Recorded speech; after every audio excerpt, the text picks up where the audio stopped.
is Mehwish from the US. Assalamu alaikum wa rahmatullahi wa barakatuh. Wa alaikum assalam wa rahmatullahi wa barakatuh. So Sheikh, I am asking this question from a man's perspective and for the benefit of the Ummah. A man was given only 30 minutes for a marriage interview, and he feels like he was unable to ask all of his questions. So he's requesting the father to give him 2 or 3 more meetings with the girl, as so many so-called scholars here in the West say that this is permissible. His thinking might be, how is he supposed to base his entire life decision based off just 30 minutes? So is it permissible in Islam to allow this? Jazakumullahu khairan. Wa jazakum. First of all, if we go back to our references, the Quran and the Sunnah, we will find that it is highly recommended to have this initial interview where the two can exchange glances and look at one another.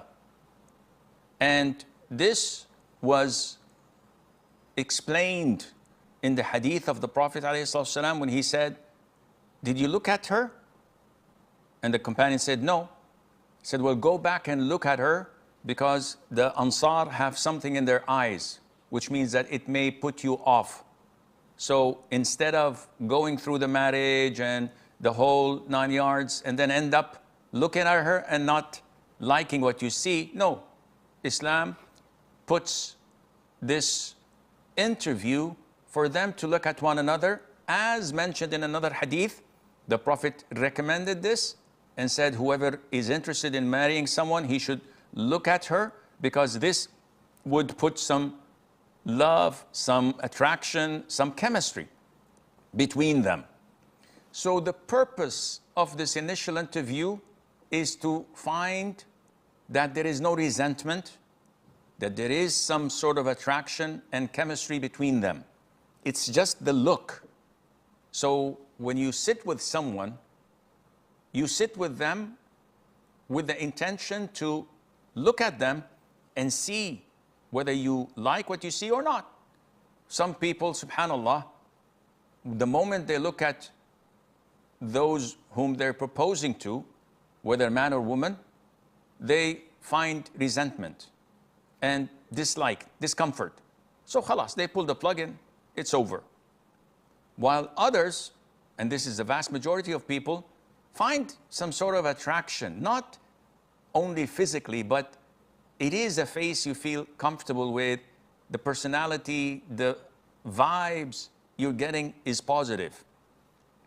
Now, 30 minutes would be sufficient, an hour would be fine, but not necessarily to give a psychiatric analysis of the proposal's personality and how they think and what they aspire for and the likes. This cannot be done in 6 to 10 interviews.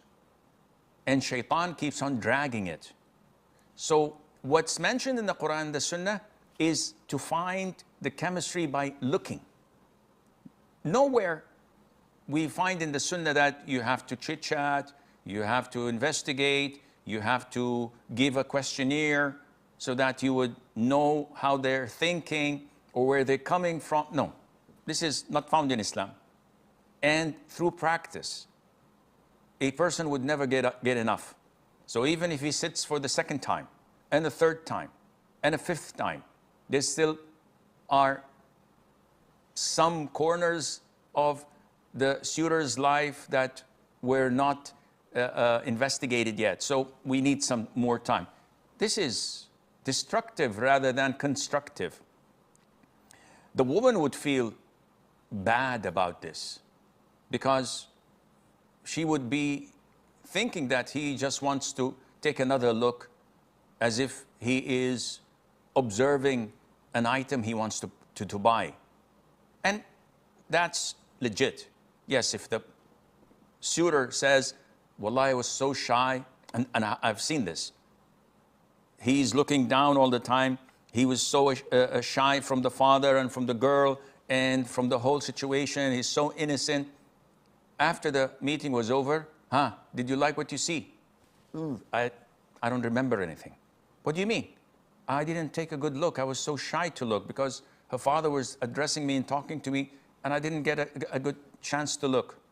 So what should we do? I don't know. I'm too embarrassed. No, you can have a second meeting. There's no problem in that. But if the meeting requested, second and third and fourth, is just to chit-chat and to ask questions, no, this is not possible, and Allah knows best.